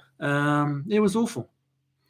Rally is huge in New Zealand. Yeah, it has a major following in New Zealand. It's much bigger than it is here in the States. They're actually having a World Championship round in New Zealand this year, which is... See, I've only ever seen like pictures of that stuff. Yeah. They don't do that here. So, no, they don't. But a WRC World Rally Championship car is one high-tech piece of equipment. They're like £1 million cars. Like Formula One, but like Formula One, but on dirt, really. That's a pretty fair. And this year, which, there are some haters, and there will be some haters, that they've gone hybrid. as Okay. part of getting on board with being clean and green, and they've thrown another 100 kilowatt, which is like 120 horse electric motor in behind the turbo engines that they had. Well, that's the way everything's been going for the last several years. And McLaren and Yeah. So it's made the cars a little heavy because they've got to carry these big battery packs. But yeah, it's the way of the future, guys. Zach Winter, Uncle Tommy, what are your thoughts on a 71, 72 Eldorado? Did you ever work on them back in the day? If so, are there any common issues? I've wanted one and may have a line on one. The heaviest hood ever in all of history. You ever worked on one of them Eldos? They were front wheel drive, weren't they? Yeah, front wheel drive. Yeah, the ridiculously, bizarrely, insanely heavy hood. Like the hinges had no hope of actually holding the springs or whatever. Did I work on them? Yeah, I worked on them. They were a pain in the ass. Everything was just unorthodox enough on those cars to make them a pain in the ass back in the day. Can I just skip back? Someone was there. Have I shown Tony what us Kiwis call stock car racing? No, but that's probably going to be a little bit hard to explain that here, Brad. But yeah, I will. I'll do that. I'll show them what a real man's stock car looks like. I have a hard time wrapping my head around anything where there's a turn involved. I'm serious. It's just I appreciate it. And I love that other people do it and appreciate it. You know what I mean? Like I love that you did that. Right. And I look at you like a hero now. Because I could never do anything like that. Right. So it's like but I just have a hard time. Like I don't get it. Like why would you turn? Like you have to get to the other end. Yeah. You know what I'm saying? So it's like if you turn, it's going to take you away from the other end where you got to go.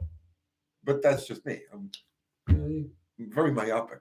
But I mean, rally guys were always used to give the circuit guys, the road course guys, a hard time because they were just round races. They just go around. I never understood that. And the rally guys go from A to B. We're not a straight line, but we're going somewhere. Yeah, but you put all those turns in the middle. Yeah, lots of turns, but but that gets in the way. The straightest distance between 2 points is a straight line. It is, yes. Yeah. So if you want to go there, you just... I have tried doing that in the rally car, but there's a tree in the way.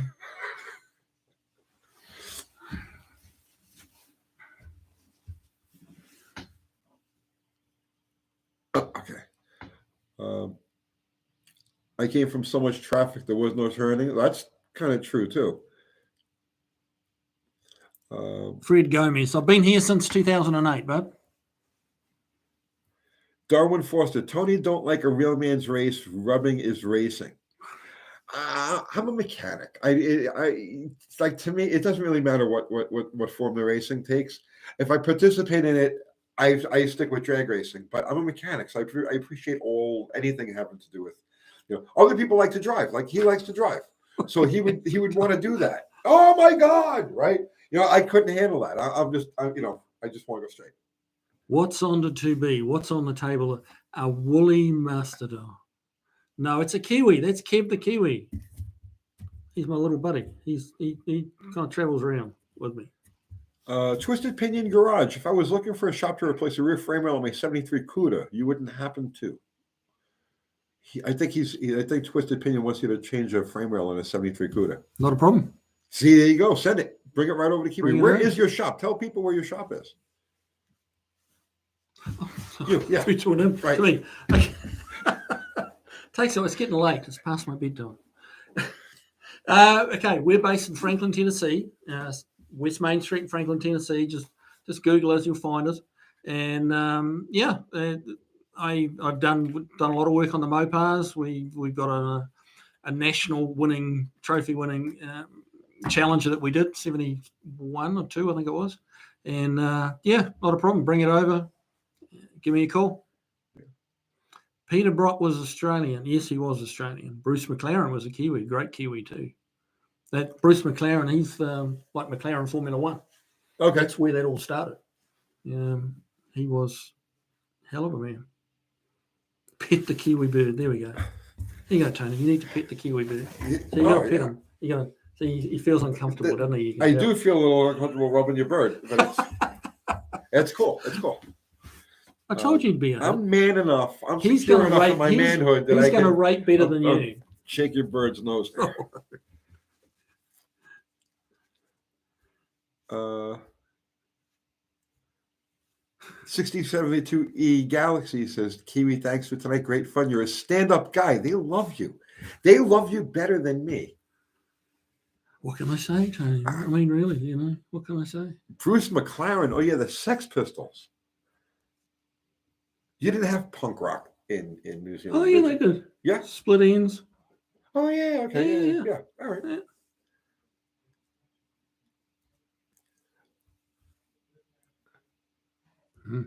How can you increase the booster signal in order to use a larger carb, Tony? I generally consult the Ouija board when I've got questions like that. I crack open a Ouija board and I try to avoid demonic attachments, you know what I mean, and just stick strictly with technical things. But yeah, I use the Ouija board to make those decisions. Kiwi saw the power of the 215. Okay, what's the 215? I'm curious, Randall. Is that the stock car motor? I don't know. No. Do Kiwis eat kiwis? Good grief, no, you get thrown in jail. Is the kiwi life size? Yeah, it's about like there's a few different species. They vary a little bit in size, but that's pretty close to life size, yeah.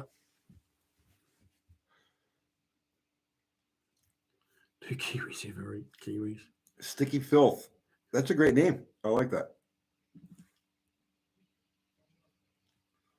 Oh, who said that? Now, come on, I got to back this up. What's that? Here. Yeah. The guy that raced in Indian at Bonneville was from Australia. Oh! Randall, what are you doing to me? Come on. That's Bert Munro. He was as Kiwi as Kiwis get. He was too Kiwi. Beyond the Kiwi, Yeah. if that's even possible. There you go. What am I doing? That's it. Did I make it live again? Right. What are you going to do? Okay. There we go. A Hill, how can we send pics of our projects? Maybe content to talk about, not a business, just a guy. Educate me, Will. What's a 215? Come on. I got to know. Old's 215. Okay, now I'm with you. Okay. That Old's 215, they didn't they use that in the Rovers in England? That was the 3.5 litre Rover engine, I think.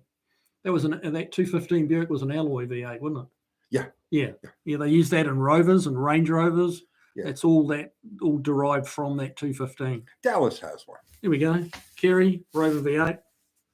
Yep. Okay. You got some informed viewers on here. Oh, we have the best automotive community in all of YouTube. You watch these other guys, these other YouTubers that have like these live shows? Right. I haven't. No. You shouldn't. You shouldn't. It's terrible. You read their comments and you see that the people they have there. Oh, it's horrible. It's like a giant special ed class.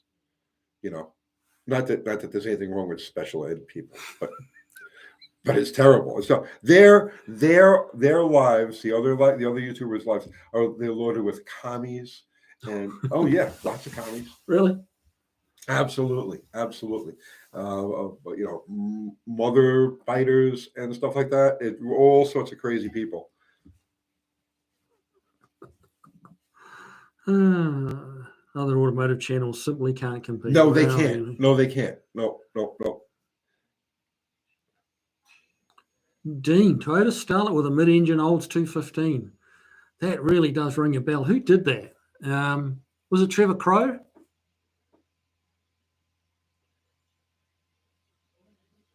Australia and New Zealand did have a 215 Hemi 6. You're right. That was the little baby. They had a 245, a 265, and a 215 Hemi. That was the 215 was like the poverty pack. It was the base model.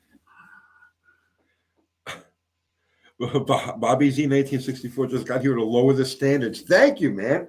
I appreciate that. We needed to drop it down just a hair. It was getting a little highbrow. Somebody asked there, is the Holden V8 its own V8? Yes, it is. The 308. It's not related to anything? It's a GM motor. It's an LS. No, it's not. No, the 308 is like back from the 70s and 80s. And it's not based on anything? It has some, I guess you could say it shares a little bit of genetic code with the small block Chev. but the parts do not interchange. GM in Australia or Holden, Right. Basically started with a blank piece of paper and looked at the small block and thought that's a good idea, and then they Really? just tweaked it and changed it a bit, made their completely own engine. See, there's yet another engine that we never got here in the States, so I'm completely unfamiliar with it. Yeah, Like the 265. yeah. Special teachers are hot. Special teachers. That's why they're special. Someone asked me if I'd like the LS engine. Hard not to like the LS. It's again, it doesn't really, regardless of what camp you're in, the LS is a good engine, especially the all aluminum ones. They're light, they're compact. I like the Coyote motor, but the big drawback with the Coyote is it's huge. Like you throw one in the engine bay of a Mustang, it's like putting a 429 Boss in it. They're just absolutely huge. The LS is nice and compact. Yep. It's a good engine. It makes good horsepower. Hard to beat. Mark M says being level-headed and sober is miserable. I have no idea. I wouldn't know what that's like. Let's see. Don't mention the thong slapper. Is that a New Zealand thing? Well, thong in New Zealand is like a jandal. Oh. A thong, flip-flops. Oh. Right. Also called a thong. Flip-flops are what you wear on your feet. A Yeah, thong yeah. is what a chick wears. That's what Kathy wears, right? Bottom. I don't know. Well, You don't know. so, Pay attention, Tony, for God's sake. what was the thing that you just said? A jandal. A jandal. Jandal. It's the same as a flip-flop. A flip-flop you wear on your They foot? wear on your feet, yes. Okay. Yes. Oh, sandal. Well, that too. So one of the Kiwi phrases is giving it the jandal, which is giving it the right foot. Okay. I don't wear sandals. I'm a real man.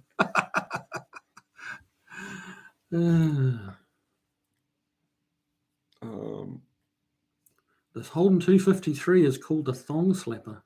I never heard that before. Tony model a thong for Kiwi. Yeah, no.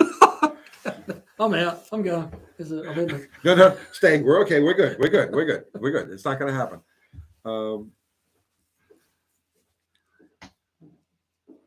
Do New Zealanders like Land Rovers or Yotas? Is that like rotors? Is that what you meant to say, Abel? But Land Rovers, yeah, a lot of Land Rovers in New Zealand. A lot of farming country in New Zealand. So, yeah, Land Rover, the old Defenders, very popular. Not sure about the Yotas.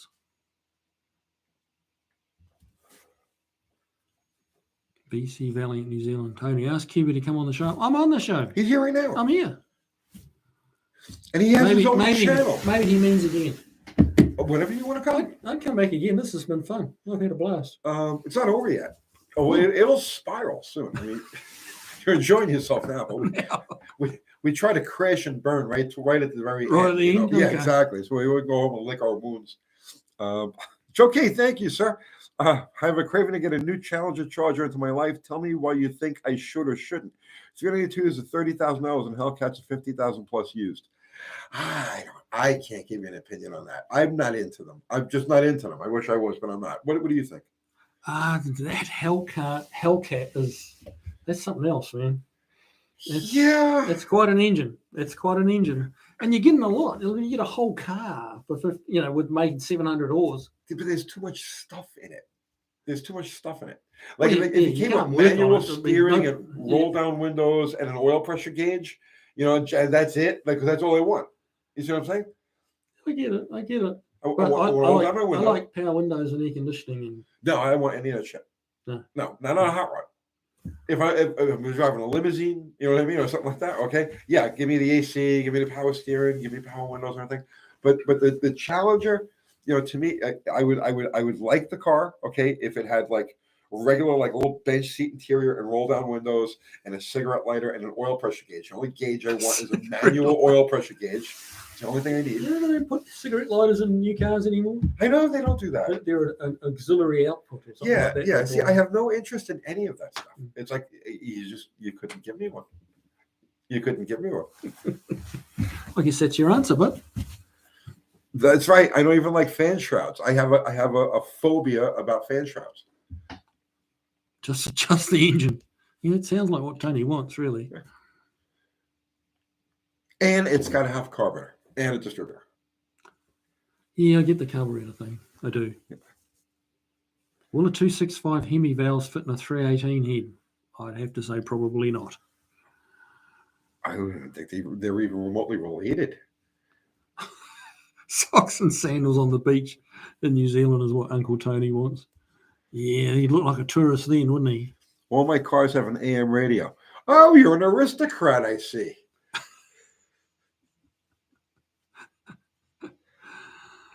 Fuba, again, plugging me. Well done, man. And a generator. I don't want a newfangled alternator. No, I'm cool with alternators. I'm cool with that.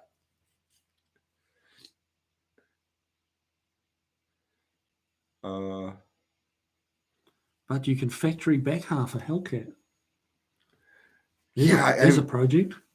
The further along we go, the less interest I have in any of that stuff. Yeah. It just does not do it for me. Mr. Will, Kiwi, weren't charges in New Zealand were based on the Valiants? They were based on them, yeah. They were really an A-body moper is what they were. Some electronic ignitions is just a fad. Yeah, I agree. I agree. Wild Rose Garage, yeah, he's smoking like a train here, man, let me tell you. Oh, I got no choice. I have no choice. It's the nerves, you know what I mean? It's the nerves. You're not nervous around me, are you, Tony? Of course I am. Really? Yeah, you hold stuff to a much higher level than I could even conceive. I don't know why you even talk to me. Well, you know, it's that charity work sort of thing. Thank you. I appreciate that. Tony killed a man in prison over an orange. No, I didn't kill anybody in prison over an orange. It wasn't prison. It was jail. And I didn't kill anybody. I just had a fight. That's all. And you would have fought for the freaking orange too. I wish I'd known about some of this stuff before I agreed to the show. Oh, you never you never had any fights in jail? Not in jail, no. Okay. Not in jail. Oh. See, that's what I'm saying. Why do you even talk to me? Because you're interesting, Tony. You're full of little surprising little things. The story about the orange. I've told the story about the orange. Yeah, somebody wanted to know if I remembered the Wellington Street race. I remember the Wellington Street race well. Fantastic racetrack. Just a real shame that the politics ruined it. Like a few Wowsers didn't like the noise, and it's like, man, that was a real shame. That was a great race. That was a real plus for New Zealand motorsport. Mark, I wants to know what made you decide to move here. Okay, I've been asked that a few times. Really, I've been into hot rods since I was just little. You know, I mean, I had the old hot rod posters when I was like 10 years old on the bedroom wall and stuff like that. And always loved hot rods, always loved American cars. And we got the chance to come here, got visas to be able to come here legally. And it's like, let's go. I'd visited a few times before and liked it here. And yeah, thought, let's go. Let's just see what America has to offer. And here I am. I really didn't plan on opening a hot rod shop here. That's all I'd worked on. Again, under the false impression, really, that hot rodding was at this chitfoos level. Oh, no. Nationwide. And it's like, how can I compete with that? No, most of it is at my level. But, Kiwis do bring a real amount of Kiwi ingenuity to the table. We're used to doing things with not a lot, like a lot of the grassroots hot rodders are. That's where hot rodding started, really. It's like, find an engine. It was a V8. That was great. Find a body, stick it in, make it work. That's kind of how the Kiwis work. So, it's been a heck of a ride here. Really enjoying it. The truth is, okay, like if you look at American hot rods, okay, so here's the thing. The rest of the world, in New Zealand included, of course, right? The whole world got to know about American hot rodding through magazines. Yeah. Okay. And the funny thing about magazines and video, right, is that everything looks much better in pictures. Everything looks much better on video. Mhm. But if you ever actually get around any of those cars, those legendary cars from the 50s and the 60s and the 70s that like the whole thing was built on, they were trash. Mm. You know what I mean? There was like those amazing show cars had waves and divots and all kinds of that you just don't show on. Oh, yeah. You know what I mean? Bondo that was this thick and Oh yeah. you know, I mean, and it's the same thing with the race cars. Yeah. You know, people like they look at like the factory race cars. I go, oh, this must be pristine, like because they're thinking about like today's cars, like a modern Hellcat. And you look over everything, and it's all done by machine, and it's all like accurate and the whole thing. But you look at let's say a 1960s race car, and there's bubblegum welds, and there's like things that are like just sheet metal screwed into place, and it's the truth of the matter is we never did anything as nice as what the rest of the world perceived that we did. Right. But that didn't stop you guys from actually raising the bar and creating a reality that never actually existed here. Okay. The Japanese are a perfect example of that. Right. Have you seen the cars that the Japanese built? Well, yeah. I mean, I grew up with Japanese cars. Oh, but I mean, when their interpretation of like American hot rods. Oh yeah. Right. Right. Yes. Yeah. It's That's way over the top. Yeah, it's what we should have it's been. like a caricature Yeah. of what it was. So it's like that's why you will actually come from a higher level. You'll have a higher level of standard than anybody who was like born and raised here. If you know what I'm saying, because Okay. Never thought of it like that. But your yeah. background is from the illusion of what the American car scene was like. Whereas we were the real butchers that just hammered shit together. Slam a gallon of Bondo in that thing. You know, go. Yeah, well, I mean, the lead sleds of the 50s and stuff were like literally full of lead, which was just precursor to Bondo. Well, it's like the whole the pinstriping and the custom paint jobs and all of that stuff came from bad bodywork. That's how they would, you know, disguise it. right.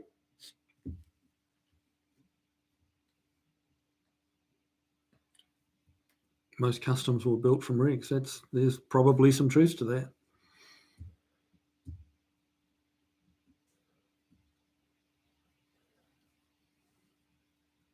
Americans race it, blow it, do it again. Yeah.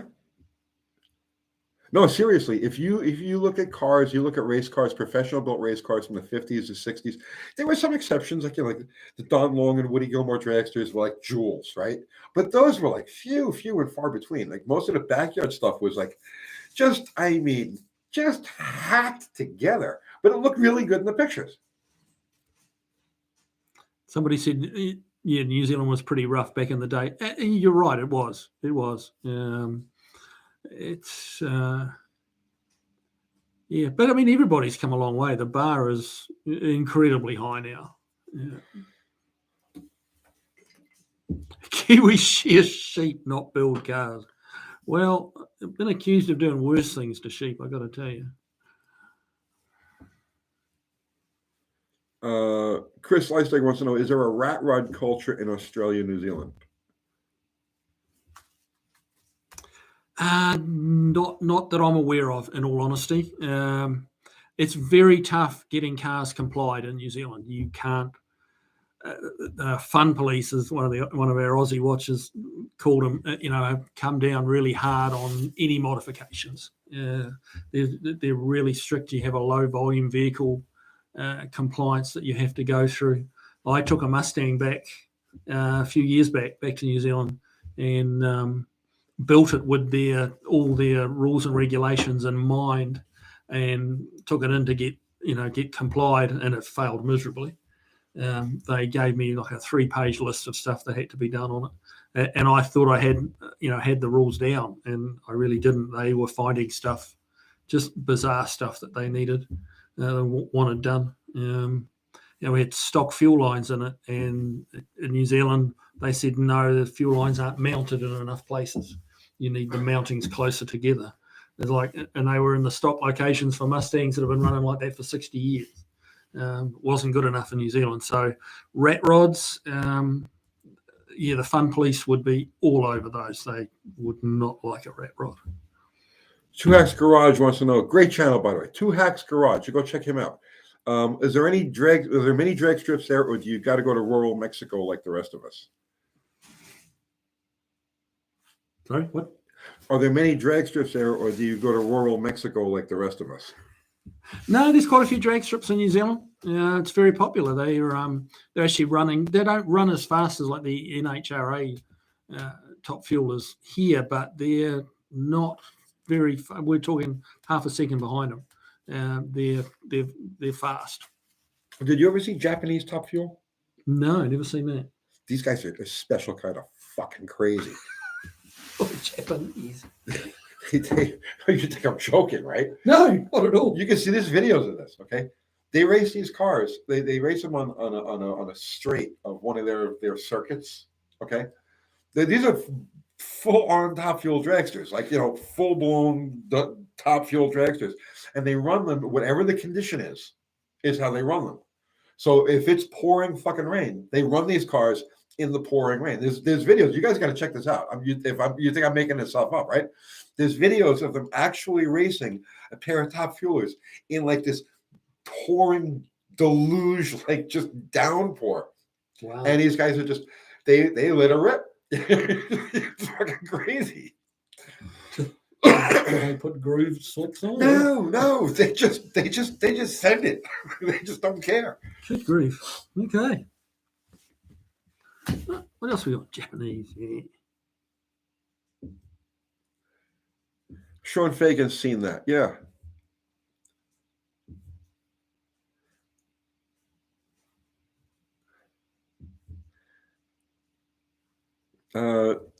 Dakota, Tony, have you been working on Bottle Rocket? Oh, I don't even have that car anymore. Franco, I watched Bobby Sr. run 197 in the pouring rain. I think I remember that.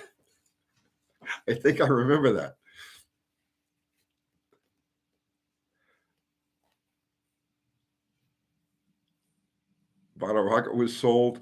I think it might still be sitting there. I'm not even sure. I don't even know if, I don't know. Brad O'Connor, I've never seen 8 Mile drag racing in New Zealand. Look, I honestly don't know if that's a thing in New Zealand or not. We don't have the liability issues. One thing, they're a little bit tough in some areas, but the liability insurance issues that you have here trying to race cars and charge people to come and watch is quite different in New Zealand. It's a lot more relaxed, surprisingly. So the quarter mile still like that's the distance to race. Franco, you saw it. Oh, okay. That was definitely before my time. If it was an island, there was one time, Franco. Do you remember? We were running Top Fuel. It was I guess it was like the 1996 summers in Englishtown, maybe 95, 96, one of those years, right? And it was like one of the last qualifying sessions. And one of the fuel lines, because we were running the 2 pumps, right? And one of the fuel lines, I think it was the pump for the high side, the fuel line came off the top and it was just pumping fuel straight up in the air. And Bobby is backing up. He did the burnout, okay? And as you stop for the burnout, the fuel line blew off the top of the pump. And it was just this giant fountain of fuel, right? Just straight up in the air. And he starts backing up into it, right? And as he's backing up, he's not even like unfazed. Like his helmet is getting covered with nitro, and he's just like wiping it like this as he's backing up. What the hell are you doing? I actually had to reach in there and shut the car off.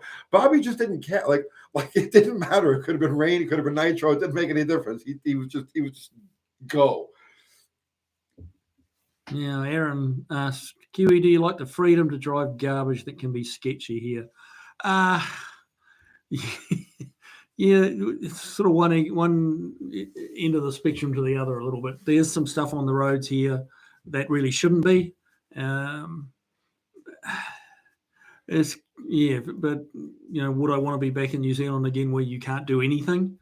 Not really either. So somewhere in the middle would be nice. I'd like to see some of these dangerous cars off the road, but they're a little bit self-policing because typically those cars like that aren't. They're usually broken down. It's the truth. Most of the crap that you see here, like the flipper cars and everything, like we featured on this channel, we had that one over at his shop that we looked at. Most of those cars never hit the road anyway. They end up in some rich guy's collection, and It's always the same guy. He owns 75 cars. They're all stuck in this like warehouse type of collection, and they just sit there where they're relatively harmless. They never actually do hit the road.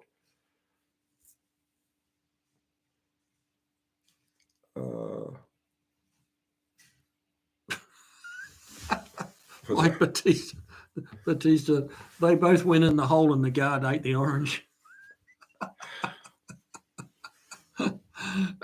I don't want to talk about it. I don't want to talk about it. Let's see. John S. Back from the Top Fuel Rain videos. That looks like it's done for exhibition. Insane. Kiwis cash for clunkers. I think you guys sent a lot of those clunkers over to New Zealand, actually. Franco, you heard that Rooman, Keith Bergen, went back to Oz. Do you wonder why? You know, Keith Bergen? Keith Urban, he's probably saying. No, Bergen. Bergen? Yeah. Okay, who's Keith Bergen? He's Nitro guy. Okay. Nitro guy. All right. You probably wouldn't know. Let's see. Scott Coon. I only recently realised how far North Australia and New Zealand are. Okay, I think you've got your globe upside down, buddy. Australia and New Zealand are deep in the southern hemisphere. We're not far north. Well, he's more than just a fabricator. He had his own Top Fuel car. He bounced around to a few different things. He had his hands on a lot of stuff.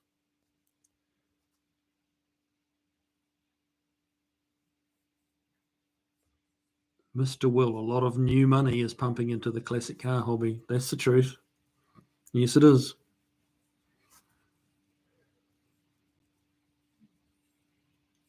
I don't know. Does New Zealand have any natives that are not of European descent?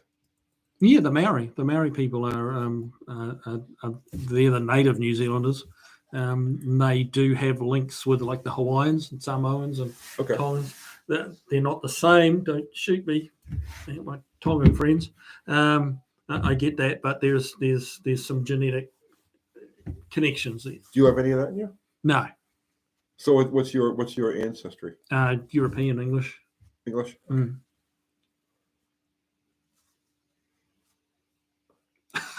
Mark M. Here's the CNN world map. That's funny, Mark. I get it. Yeah. I'm picking on the flat earthers.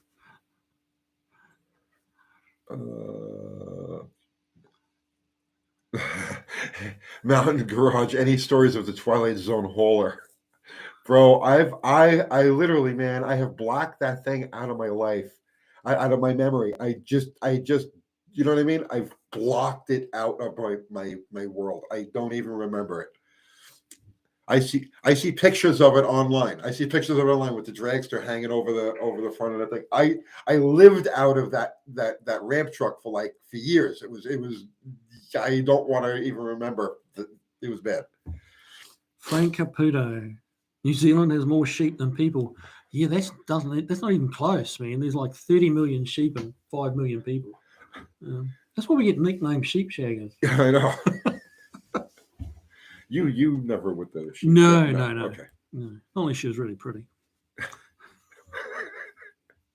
It's still alive, you know. The ramp truck, please, please. I don't want. I don't want to talk. I don't want ramp truck stories.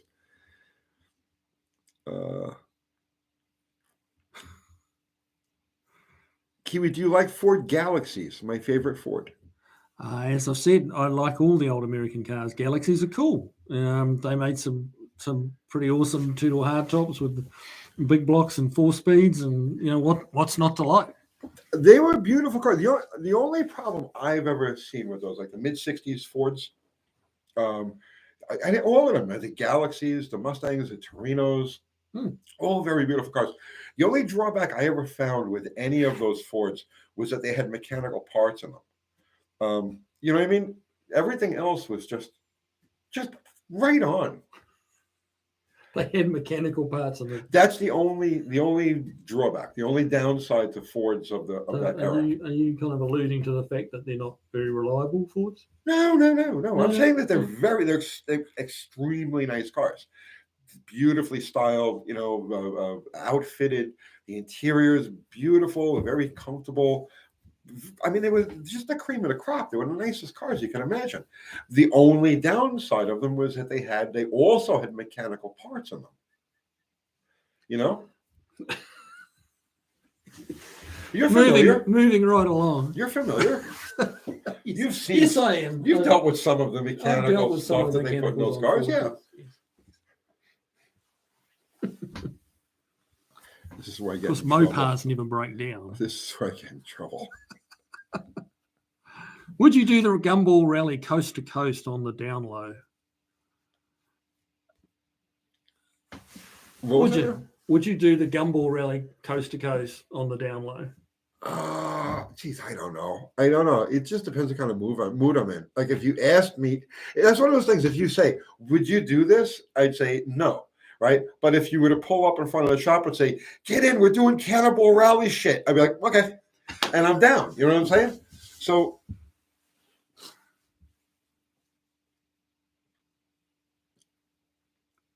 Randall, yes, the K-Code engine was pretty good.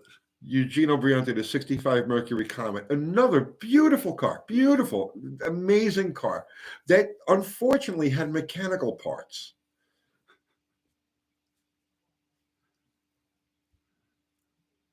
Is that a burn? No.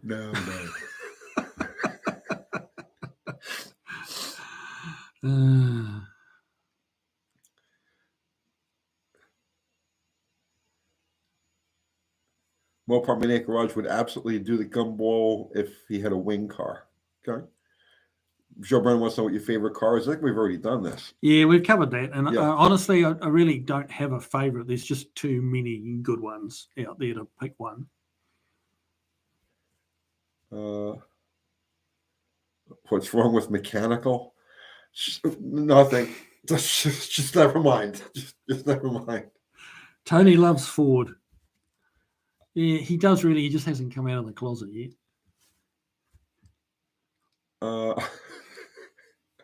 We're down. We're under 10 minutes to go, man. We're Oh, under 10 there you minutes to go. go. What have we not talked about that you wanted to cover tonight?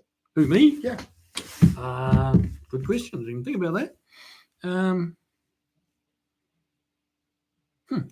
Good question. I'm just kind of exploring what all this is about tonight and having a blast.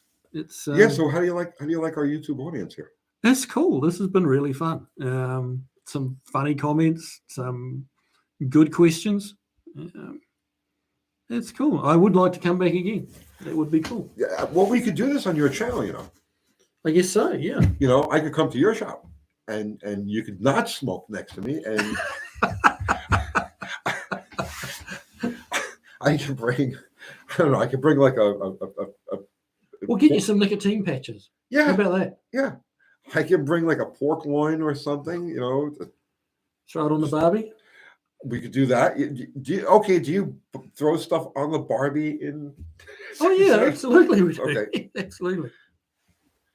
So they had Australia's got Crocodile Dundee. Right. Yeah. Okay. So did you guys have like the equivalent to that? Not really. No. He was a goofball, that guy. Okay, I don't know. I only know him from the shrimp on the Barbie. Oh right. Yeah. Yeah. No. That's the guy. You talking You about call that Crocodile a knife? Dundee This or the is a Crocodile knife. Hunter? That's Crocodile Dundee. Yeah. Who was the guy that got the fish? Took the fish through the chest. Oh, Steve Irwin, the Crocodile Hunter. He was asking for it, right? Something was going to get him. Something Right? was going to get him. He just You play with fire, eventually you get burned. I'm sure he was the nicest guy in the world. Steve was Irwin. Yeah, there we go. Yeah, he was like so enthusiastic. You know what I mean? And like that was contagious. It was great, but it was like, you know, you're gonna fucking die. I mean, like, you know what I'm saying? It's like you just push it too far. You took it too far. You guys are you people of that southern hemisphere type. You're like fucking nuts. You're all extremists. It seems. You think? It seems that way. Yeah. It seems that way, and that's not a bad thing, you know. New Zealand has some pretty good golfers. Okay. Not a game I play. How is parts availability in sheet metal? Yeah, it's parts availability is getting harder, like by the week. 20 years since he died, Steve Irwin. Good grief. Wow, it's been that Time long. flies. Holy shit. Smash Palace, Brad O'Connor. Yeah, that is a cool car movie. Gosh, that's a while ago. Dakota's time, and I think Australians just have less fear because they're all descendants from prisoners. You know, that's the same thing with Italians. I tell people all the time. You know what I mean? The problem is because we're all descended from criminals. You know, Italy is like a paradise. It's always been like a paradise. So for you to leave Italy, nobody ever left there voluntarily, right? They were like, you know, get out. So all of them that came over here, all of our ancestors that came over, like in the turn of the century and the early part of the 20th century, they're all criminals. They're all nuts. And so that's how you ended up with like all of the Italian stereotypes. And it's kind of the same thing with the Australians. It's Australians and New Zealanders had to pay to go to New Zealand. Because they chose to go, they wanted to go, so they paid the money. Australia, you know, all the English, all the people that went to Australia were sent there because they like beat someone up for an orange or something. Right, Yeah, exactly. Let's see. So, all right. So we're gonna wrap it up, brother man. We're gonna wrap it up. Let's see. You see anything else you want to grab there? Fubar just put up the link. Fubar are amazing mod. Fubar, the axe. Just put up the link to Kiwi's channel. So go over there, subscribe to Kiwi's channel, ring the bell so you get all of the Kiwi notifications. And Kiwi will actually write. He will send you a personalized letter, thanking you for subscribing. Yeah. But I mean, seriously, guys, come over and have a look. I'm pretty new to it, so we're putting a few different videos out there. See what you guys like. Trying to do a bit of how-to in there, just some basic stuff, common sense stuff. Try and head you in the right direction on some of your choices.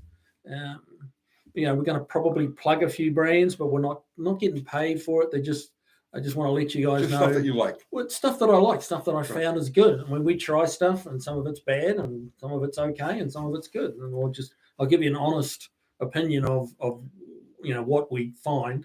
And in the meantime, it's good advice, hopefully. Watch his videos and throw him some feedback because he's brand new to this thing. He had no idea YouTube was this easy. He thought it was like there was like things that had to be done, and like right? You thought it was a whole. Well, you didn't realize it was. I mean, you can teach an old dog new tricks. So here I am on YouTube. Yeah. So watch his videos and throw him some feedback. Help the guy get a direction and a handle on his channel, and so he's going to take over, right? I'm surrounding myself with people who are just going to leave me in the dust, and he's one of them. So we'll see, guys. I'm gonna say goodnight to everybody over here. Okay, guys. Right. So. Everybody who contributed with Super Chat. Thank you so much, guys. You guys keep the bills paid. You buy us lunch. That was, thank you. Right. So all of the Super Chats, thank you so much. Everybody contributed with just good conversation, your presence. You have no idea how grateful we are that you're there. The greatest automotive community in all of YouTube, period, the end. Nobody else comes close. Our amazing mods, Ari, John, Fubar, Zero. Thank you, guys. Thank you. And of course, like the No Name Nationals, keep your eye open for it. We actually shot a video today that will be up tomorrow morning having to do with the No Name Nationals. So you guys get a kick out of that. He'll be at the No Name Nationals. And what else? I'm forgetting something else. Hey, that's it, right? Okay. You gotta thank your wife. Oh yeah, I don't. Yeah, Uncle Kathy, Ultra Kathy, applesauce. She keeps everything on. Are you paying attention to this, Cat? Are you paying attention? You never give me any credit for anything. Are you paying attention, Kat? The amazing applesauce. She runs everything. I'm just the stunt monkey, man. She says action, and then I say like this, and then it's over. She does everything else. So there she is. Okay. All right, guys. That's it. And if you know a Canadian trucker, support them and tell them UTG, the UTG Nation has got their backs. So that's it. We're out of here. I'm hitting this in the stream thing, and I'll see you guys tomorrow. Boom. There you go.